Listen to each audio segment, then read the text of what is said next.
Hello friends, कैसे आप सभी। एक बार फिर से स्वागत आपका मेरे यूट्यूब चैनल पे। तो सीधे यहाँ पे हम बात करने वाले हैं सीएचओ भर्ती, कम्युनिटी हेल्थ ऑफिसर, जो उत्तराखंड में कम्युनिटी हेल्थ ऑफिसर भर्ती है, जिसका कि 5 तारीख यानी कल से जो है जिसकी काउंसलिंग स्टार्ट हो चुकी है। इसके ऊपर मैंने आपको एक ऑलरेडी एक वीडियो अपलोड करी है काउंसलिंग को लेकर। आप लॉग इन करके अपना काउंसलिंग यहाँ पे करवा सकते हैं। अगर आपको प्रोसीजर जानना है स्टेप बाय स्टेप कैसे काउंसलिंग करनी है, तो उसके लिए मुझे आपका application number, date of birth चाहिए होगा किसी एक कैंडिडेट का। तो मैं यहाँ पे फिर उसके काउंसलिंग करते हुए यहाँ पे जो है डिटेल से बता दूंगा कि किस तरीके से आपको काउंसलिंग करनी है, जो इंस्ट्रक्शंस है किस तरीके से फॉलो करने हैं। ठीक है।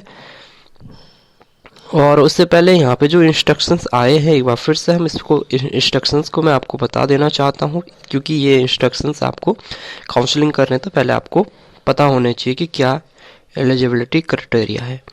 तो देखिए, आपके पास में बीएससी नर्सिंग या पोस्ट बेसिक बीएससी नर्सिंग होना चाहिए, और साथ में आपके पास में सर्टिफिकेट कोर्स कम्युनिटी हेल्थ का होना चाहिए।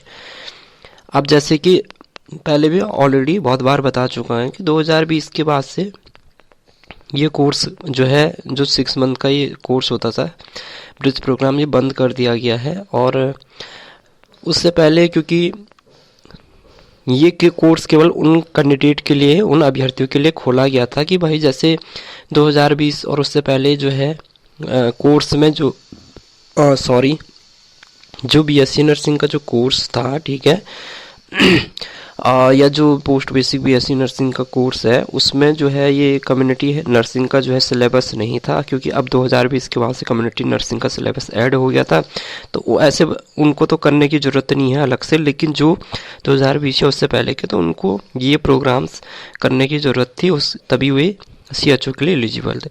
अब जिनके पास में नहीं है 2020 या उससे, तो वो तो सीधे सीधे जो है बाहर हो जाएंगे। ठीक है, चाहे वो काउंसलिंग करेंगे भी, लेकिन जब डॉक्यूमेंट्स वेरीफाइड होंगे तो उस टाइम पे वो बाहर कर दिए जाएंगे, क्योंकि उनके पास में ये 6 मंथ का प्रोग्राम नहीं होगा।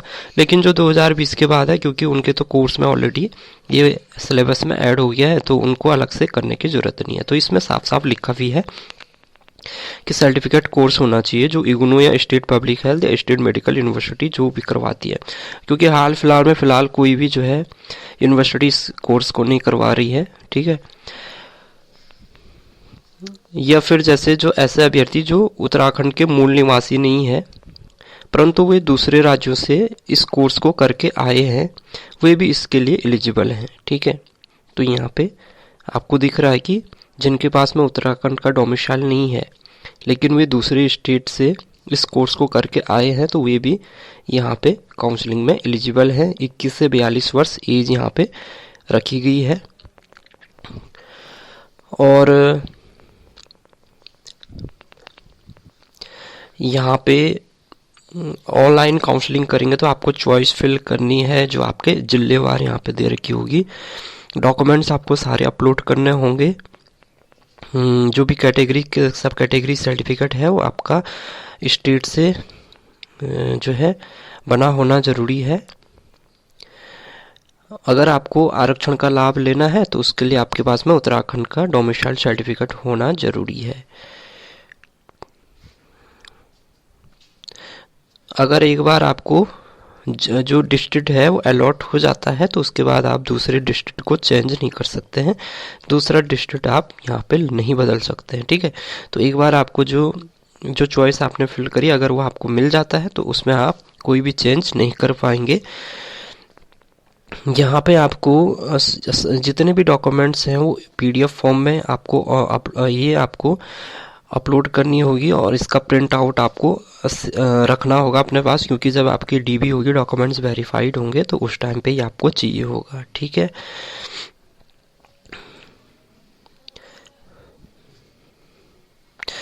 यदि कोई अभ्यर्थी संबंधित जिले में निर्धारित मानकानुसार, तो वो मैंने आपको बताया कि भाई देखो, आपको काउंसलिंग होगी, आपको जो जिला है वो अलॉट हो गया, लेकिन जब आपके डॉक्यूमेंट्स वेरीफाइड होंगे, वहाँ पे अगर कोई मिस्टेक होती है डॉक्यूमेंट्स वेरिफिकेशन के टाइम पे, अगर आपके डॉक्यूमेंट्स पे कोई दिक्कत आती है और आप एलिजिबिलिटी कंप्लीट पूरी नहीं करते हैं, तो वहाँ पे आपका जो ज्वाइनिंग का जो आदेश है वो वहाँ पे उसी टाइम पे कैंसिल कर दिया जाएगा।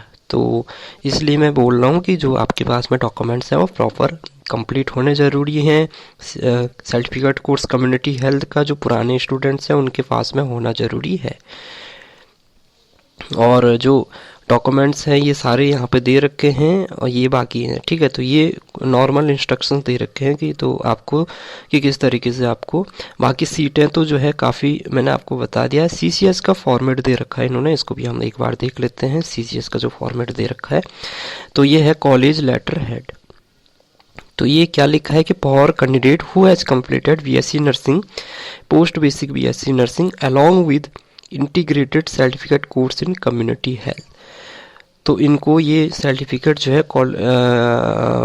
डाउनलोड करना है और इसको फिल करने के बाद इसमें जो है जो कॉलेज जो हेड है वहाँ से सिग्नेचर करके इसको आपको अटैच करना होगा ऑनलाइन काउंसलिंग के टाइम पे। बाकी सीट मैट्रिक्स तो मैंने ऑलरेडी आपको बता दिया है कि भाई सीटें जो है सबसे ज़्यादा पौड़ी में हमने देखी, ठीक है। कुछ कैंडिडेट के कमेंट आ रहे थे देहरादून में सीटें नहीं है। देहरादून में 20 सीटें हैं जिसमें 13 जनरल की हैं और 5 एससी की हैं, 2 ईडब्ल्यूएस की हैं, ठीक है। देहरादून में ओबीसी की कोई भी सीट नहीं है और एसटी की कोई भी सीट नहीं है। बाकी अन्य कैटेगरी की सीट है, जैसे कि हरिद्वार में है, हरिद्वार में ओबीसी की कोई भी सीट नहीं है।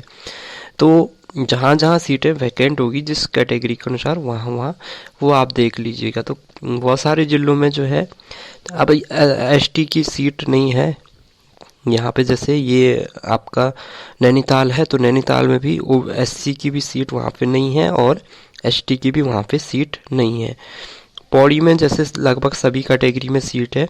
पिथौरागढ़ में अनुसूचित जनजाति की भी एसटी की सीट पिथौरागढ़ में भी नहीं है, ठीक है। रुद्रप्रयाग में देखो तो रुद्रप्रयाग में ओबीसी की सीट नहीं है।